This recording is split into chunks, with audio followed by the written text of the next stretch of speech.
किस प्रकार का नजर आता है।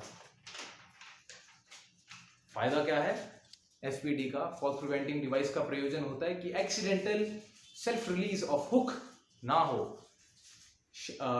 जो आपकी लाइफ बोट होती है उसमें सेल्फ रिलीज सिस्टम होता है, वो एक्सीडेंटली ना खुल जाए। आप अंदर गए और हुक्स खुल जाएं, धड़ाम, लाइफ बोट नीचे, साथ में आप, ऐसा ना हो, उसके लिए होता है फॉल्स प्रिवेंटिंग डिवाइस।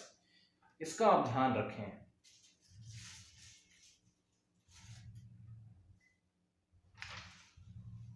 मैंने कहा जब आप डेक पे हैं तो क्या क्या चीजें हैं। एक तो नजरें नीचे हों, आपके कदमों पर इधर उधर दृश्य गोचर ना कर रहे हों, कहाँ कदम रख रहे हैं नजर वहां हो। दूसरा, रात्रि में टॉर्च हो। तीसरा, मैन होल्स का अति से ध्यान रखें, कोई खुला ना रह जाए, ये चीजें। उसके सिवा डेक पे कदापि भागे ना। बहुत से अफसर कहेंगे जल्दी आ, दौड़, जल्दी आ, जो मर्जी कहने दो, आप दौड़ो मत। कहीं गिर गए, कहीं स्लिप हो गए, फिसल गए, बहुत दर्दनाक चोट होगी, महंगी पड़ जाएगी। ऐसा ना करें। आप अभिनय कर सकते हैं। मुझे बहुत लोग कहते थे भागो, तो मैं ऐसे करता था, हकीकत में ऐसे ही करता था जैसे अभी कर रहा हूं। उन्हें भी पता है कि मैं अभिनय कर रहा हूं, मुझे भी पता है मैं अभिनय कर रहा हूं। ऐसे ही है। कभी मत दौड़े डेक पे, जो मर्जी हो जाए। और क्या चीजें हैं, वेल्डिंग कर रहे हैं, वेल्डिंग करते हुए पता है आपको फेस शील्ड होनी चाहिए, सही। उसके सिवा ग्लव्स में आप नजर वो ढीलापन ना छोड़ें। ग्लव्स हर प्रकार के ना पहने। गॉन्टलेट ग्लव्स होते हैं वेल्डिंग के लिए, जो इतने बड़े होते हैं, लेदर के होते हैं कि अगर जो स्पार्क चिंगारियां निकलती हैं तो आपको नहीं लगती, वो होते हैं। उसके सिवा एक एप्रन भी होता है लेदर वाला, पहने ये सब कुछ। घटिया कंपनी होगी, हो सकता है एप्रन उपलब्ध ही ना हो, लेकिन ग्लव्स अवश्य रूप से उपलब्ध होंगे। अगर ग्लव्स नहीं भी हैं, अगर ग्लव्स आपके पास नहीं भी हैं तो 3-4 ग्लव्स पहन लें। ग्लव्स में ढीलापन ना रखें, अच्छे ग्लव्स पहने।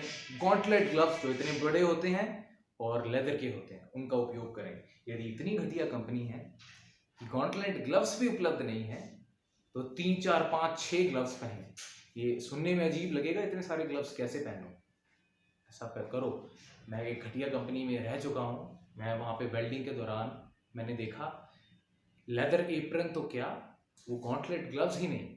तो मैंने 3 कॉटन ग्लव्स पहने अंदर, और एक जो लेदर ग्लव्स, लेदर के तो नहीं होते पर लेदर ग्लव्स बोलते हैं उन्हें, जो बड़े वाले ग्लव्स होते हैं, वो पहने। और उसके पश्चात एक रैग लिया, यानी कपड़ा लिया, वो मोटा, उसको रोल किया, उससे पकड़ गया, उससे पकड़ के मैंने की वेल्डिंग। क्योंकि मुझे पता है कुछ भी हो सकता, मतलब उसको मैंने हाथ पे बांधा उस कपड़े को, फिर मैंने कार्य किया वेल्डिंग का। और एक और चीज, मैंने ओरिजिनल सनग्लासेस खरीदे हुए थे। ओरिजिनल सनग्लासेस 80% यूवी की प्रोटेक्शन वो मुझे देते थे। कुछ 80% देते हैं, कुछ 100% देते हैं। तो मैंने पहले वो लगाता था, उसके बाद मैं फेस शील्ड पकड़ता था सामने, उसके बाद मैं वेल्डिंग करता था, ताकि मेरी आंखों को कम से कम अल्ट्रावायलेट रेज मेरी आंखों में कम से कम जाए। याद रखें, जो फेस शील्ड होती है वो यूवी प्रोटेक्टेड नहीं होती है, वो वैसे ही बस काली होती है, अल्ट्रावायलेट रेज फिर भी जाती है। इसलिए मैं तो सदा ही ओरिजिनल सनग्लासेस अपने पास रखता हूँ, ओरिजिनल शेड्स, कम से कम 80% यूवी प्रोटेक्शन के साथ जो हों। क्यू मशीन, आप बल कैरियर पे हैं, हैच साफ कर रहे हैं, क्यू मशीन का प्रयोग होगा। या और डेक पे ही साफ सफाई कर रहे हैं क्यू मशीन के साथ, क्यू मशीन बंद हो गई चलना, या क्यू मशीन में है ही कुछ खराबी, उसको बार बार कुछ एडजस्टमेंट करनी होती है, नहीं तो वो बंद हो जाती है। तो क्यू मशीन आपने देखी है, इतनी बड़ी गन होती है, तेज प्रेशर से पानी उसमें जाता है, तो बंद हो गई है, तो उस गन को आप देख रहे हैं ऐसे, क्या प्रॉब्लम है, क्यों नहीं चल रही। ऐसे मत करें, क्या पता चल जाए, आंख में प्रेशराइज्ड पानी जाए, आंख फोड़ दे। कभी भी किसी भी गन को इसको आप रूल बनाएं, इसको आप नियम बनाएं। किसी भी प्रकार की गन हो, किसी व्यक्ति के ऊपर पॉइंट ना करें, किसी व्यक्ति पे कर भी नहीं पॉइंट, अपने ऊपर ना करें। नीडल गन है, क्यू मशीन है, बफिंग वाली मशीन है, कोई भी मशीन है, कोई भी गन है, अपनी तरफ ना पॉइंट आउट करें। अगर कुछ चेक करना है पहले तो उसको ऑफ करें अच्छे से, उसके बाद भी अपनी तरफ पॉइंट ना करें, उसको नीचे रखें, फिर देखें क्या एडजस्टमेंट करनी है, क्या उसमें समस्या आ रही है। ऐसे करके ना देखें, ध्यान रखें, हो जाता है कभी कभी। और इसका भी ख्याल रखें, जब क्यू मशीन होती है तो जिम्मेदारी लें कि किसी के ऊपर ना मार दें आप, किसी की आंख पे ना मार दें। देखिए डेक पे आप जा रहे हैं, ये तो बोलने की आवश्यकता नहीं कि हेलमेट सदा ही पहन के रखें। कभी कभी आप उतार भी देते हैं हेलमेट, क्योंकि गर्मी इतनी ज्यादा होती है, उतार रहे भी हैं तो कुछ ही समय के लिए उतारें कि हवा लगे और वापस आप कार्य करें। उतार रहे हैं, फिर काम करने लग गए, भूल ही गए, फिर अचानक से फिर उठे, बैठ के काम कर रहे थे, उठे या इधर उधर घूमे, कुछ बच गया। हेलमेट मैंने जिंदगी में कभी उतारा ही नहीं।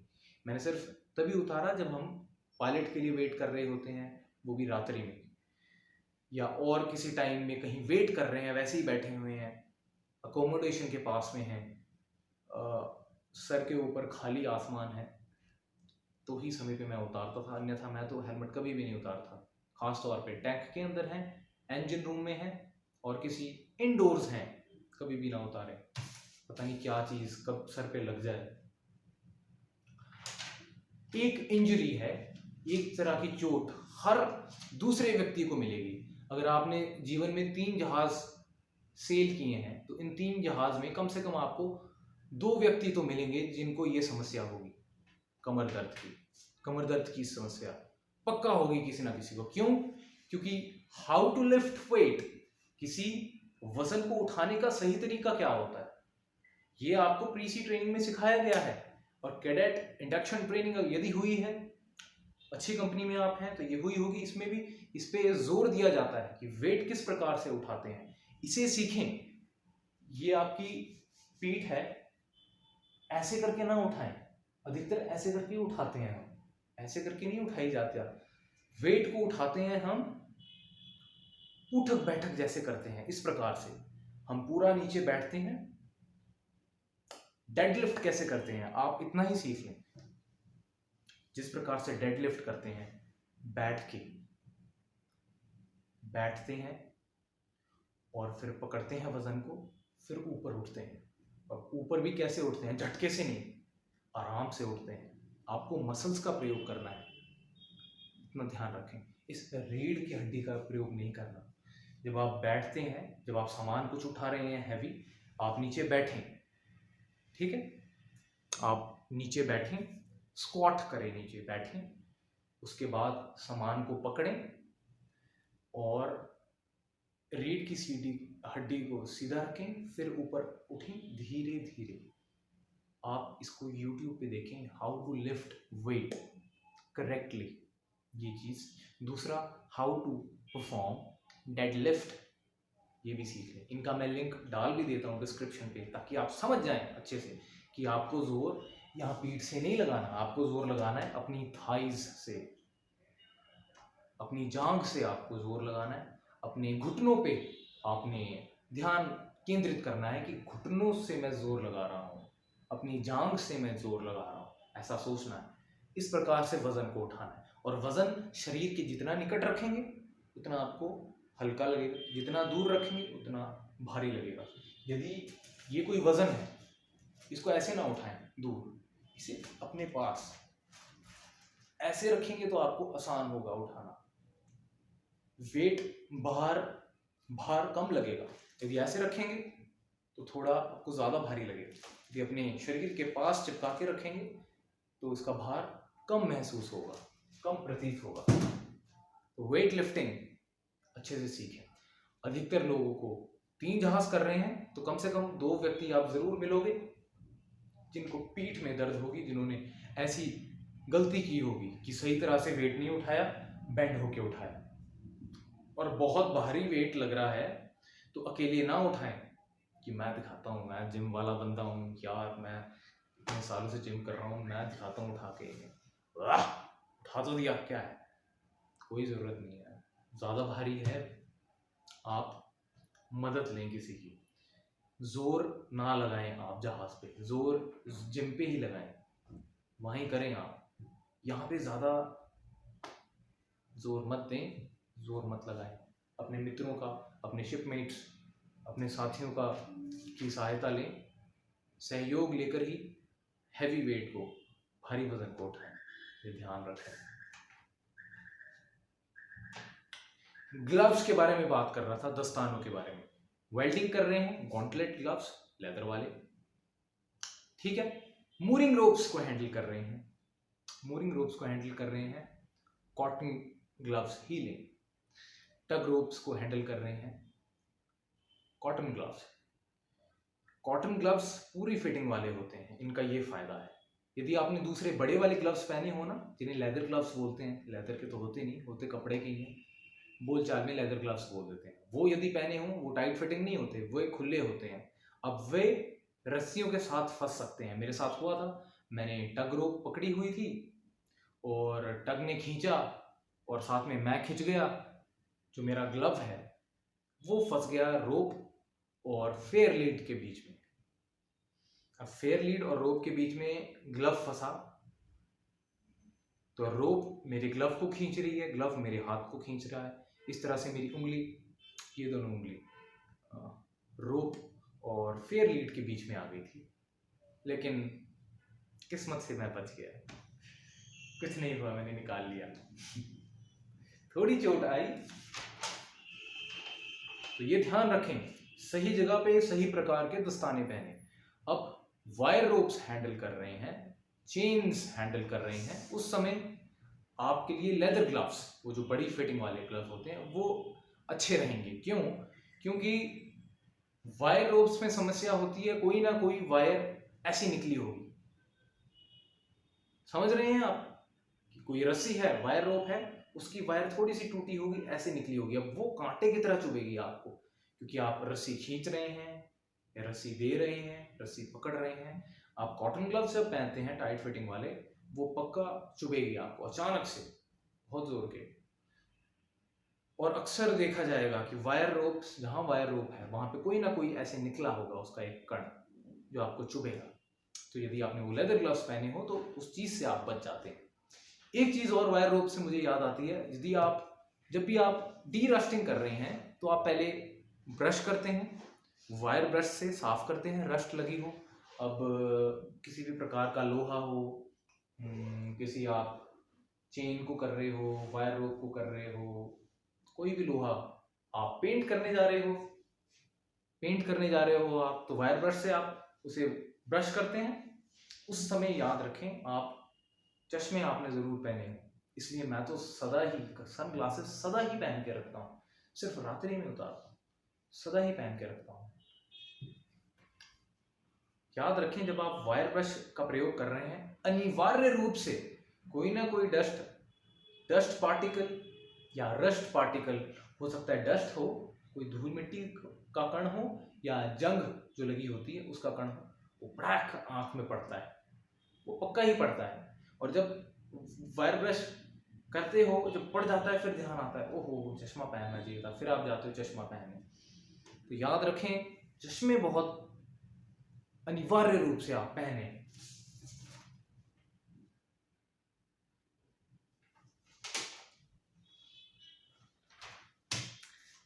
टैंक का एंट्री जब आप करते हैं किसी भी कार्य के लिए, इंस्पेक्शन के लिए, क्लीनिंग के लिए, और किसी कार्य के लिए, डीरस्टिंग, पेंटिंग के लिए, आपने चेकलिस्ट भरी, पीजीएम भी आपने रखा, personal gas monitor, walkie talkie तो हर समय रख रहे हैं, ठीक है, चश्मे भी आप रख रहे हैं, सही मास्क भी पहना है। चेकलिस्ट में भी लिखा है कि एक तो टैंक के अंदर अकेले ना जाए, अकेले नहीं जाना। दूसरा, टैंक के बाहर एक व्यक्ति रहे वॉकी टॉकी के साथ, जो कुछ समय पे आपसे पूछता रहे, हाँ जी सब कुछ ठीक ठाक है, जीवित हो, सब ठीक है। एक व्यक्ति बाहर रहे, ऐसा ना हो कि आप दो व्यक्ति अंदर जा रहे हैं, दोनों अंदर चले गए टैंक में, अब बाहर कोई नहीं। ऐसा भी ना हो कि बाहर एक आदमी है और टैंक के अंदर आप अकेले, ऐसा भी ना हो। अगर कभी ऐसी परिस्थिति आ जाए कि दो ही व्यक्ति हो और एक को अंदर जाना होगा, एक को ऊपर रहना होगा, आप ऊपर ही खड़े रहें, आप अकेले अंदर ना जाएं, अभिनय करें मुझे डर लग रहा है, घबराहट हो रही है, मत जाए, जो मर्जी हो, ऐसा मत करें, ये ध्यान रखें। फिर जब आप टैंक के अंदर जा रहे हो सकता है मैन होल हो, तो मैन होल तो खोल के साइड कर दिया, ठीक है। अब हो सकता है हैच हो या टैंक डोम हो।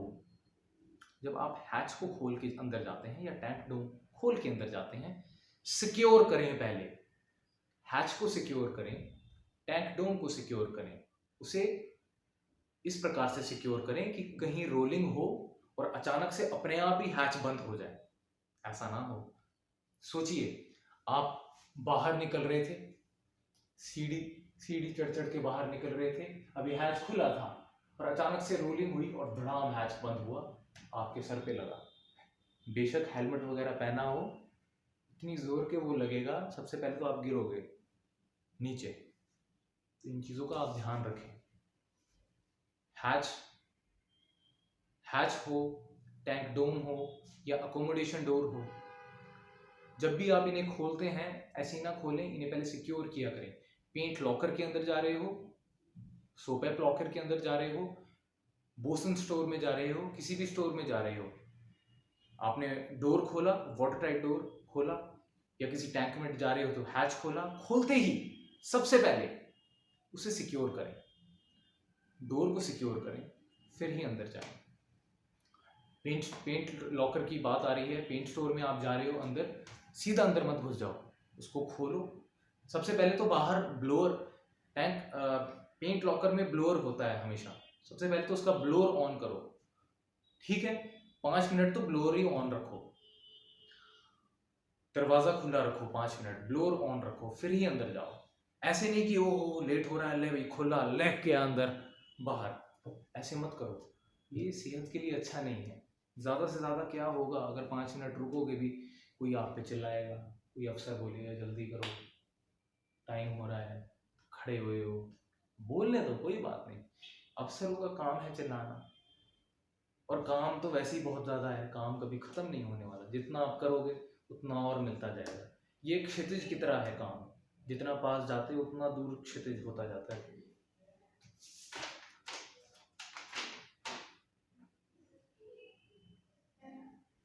देखिए आप अपना दिमाग का प्रयोग करें, आपके सर के ऊपर क्रेन काम कर रही है, क्रेन कोई सामान इधर उधर ले जा रही है, उसके नीचे ना खड़े हों, पता नहीं वो क्रेन कब फेल हो जाए, कब सामान छोड़ दे, आपके सर पे गिरे। स्टोर प्रोविजन आया है, प्रोविजन क्रेन उसे उठा रही है, उठाते उठाते उठाते ऐसे ले जा रही है, और यहाँ नीचे आप खड़े हो, ठीक है, ये ले जा रही है, ये आपके सर के ऊपर, और आप ऐसे देख रहे हो। नहीं भाई नहीं, उसके नीचे बिल्कुल मत रहो, कभी भी क्रेन के नीचे मत रहो।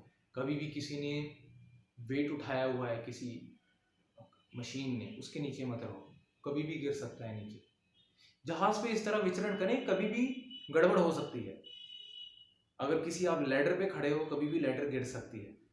अगर किसी चीज के नीचे खड़े हो तो वो चीज आपके सर पे गिर सकती है। इस प्रकार की विचारधारा सदा दिमाग में रखें जब आप जहाज पे होते हैं। हैंड रेल किस लिए बनी है? आप इंजन रूम जा रहे हैं, या आप अकोमोडेशन के अंदर हैं, या आप बोसन स्टोर में जा रहे हैं, फोरकासल स्टोर में, सीढ़ियां चढ़ रहे हैं, उतर रहे हैं, तो साथ में हैंड रेल होती है, उसको पकड़ के ही उतरें, उसको पकड़ के ही चढ़ें। वो इसीलिए बनाई गई हैं, इसीलिए इतना खर्चा किया गया है इस पे। आपने सामान उठाया हुआ है दोनों हाथों से सामान गए और सीढ़ियां नीचे उतर रहे हैं, ऐसा मत करें, रोलिंग हो जाएगी, थोड़ा सा बैलेंस खराब होगा, आप धड़ाम गिरोगे। इसलिए कोई बात नहीं, 2-3 राउंड मार लेना, लेकिन सामान छोड़ दो, एक हाथ से सामान पकड़ो, एक हाथ से हैंड रेल को पकड़ो। इस पे बहुत जोर दिया जाता है आपकी प्री सी ट्रेनिंग के दौरान भी, लेकिन जहाज पे इस चीज पे कोई जोर दे ना दे, आप जरूर ध्यान रखें इस चीज का।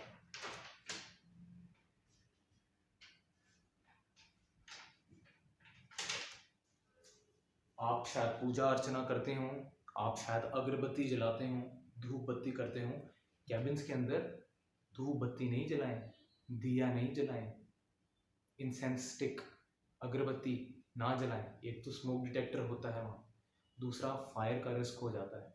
इसलिए बिना धूप बत्ती के ही निपटा लें।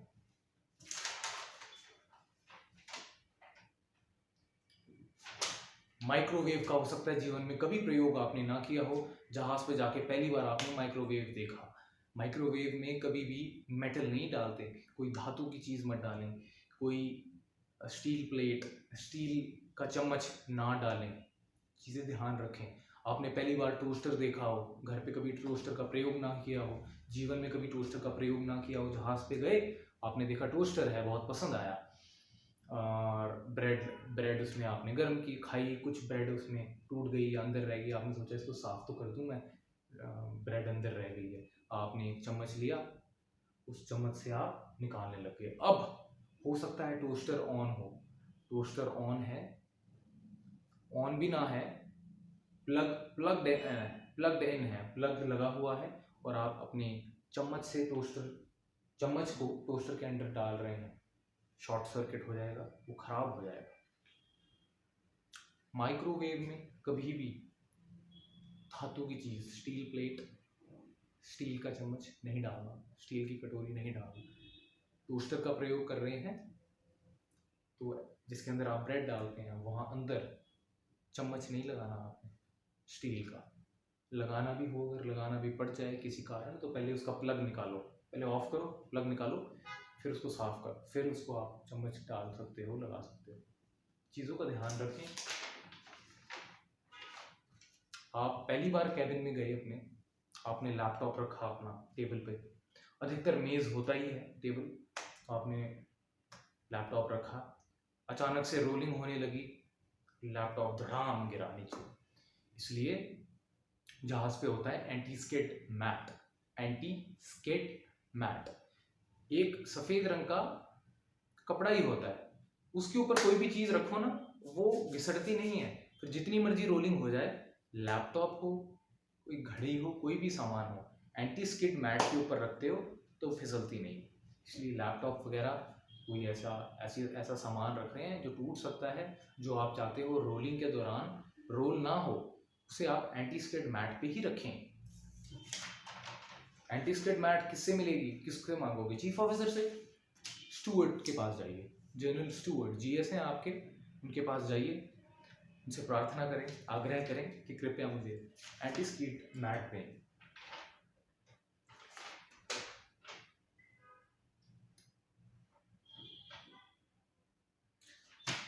अगर लंबे बाल हैं आपके, पहली बात तो कप्तान पसंद ही नहीं करते कि कैडेट्स लंबे बाल रखें, लेकिन हमेशा अच्छे बुरे लोग नहीं मिलते, कभी कभी अच्छे लोग भी मिल जाते हैं। कभी कभी आपको ऐसा ही कप्तान मिलेगा जिसके खुद के लंबे बाल हो, वे पसंद करते हो लंबे बाल। यदि आपके लंबे बाल हैं जहाज पे, तो कार्य के दौरान उन्हें बांध के रखें, ऐसे ना रखें, बांध के रखें। क्यों? हो सकता है आप मशीनों के साथ कार्य करें, मशीनों में हो सकता है बाल उलझ जाएं, ठीक है, खिंच जाएं मशीनों के दौरान, मशीनों के साथ और भी कई इस प्रकार की परिस्थितियां आ सकती हैं कि आपके बाल किसी चीज़ में फंस जाएं। उसके सिवा आप देखिए ग्रीस वाला कार्य करते हैं, ग्रीस बाल पे लगे, वो सब अच्छा नहीं है। इसलिए लंबे बाल हैं, बाल बांध के रखें।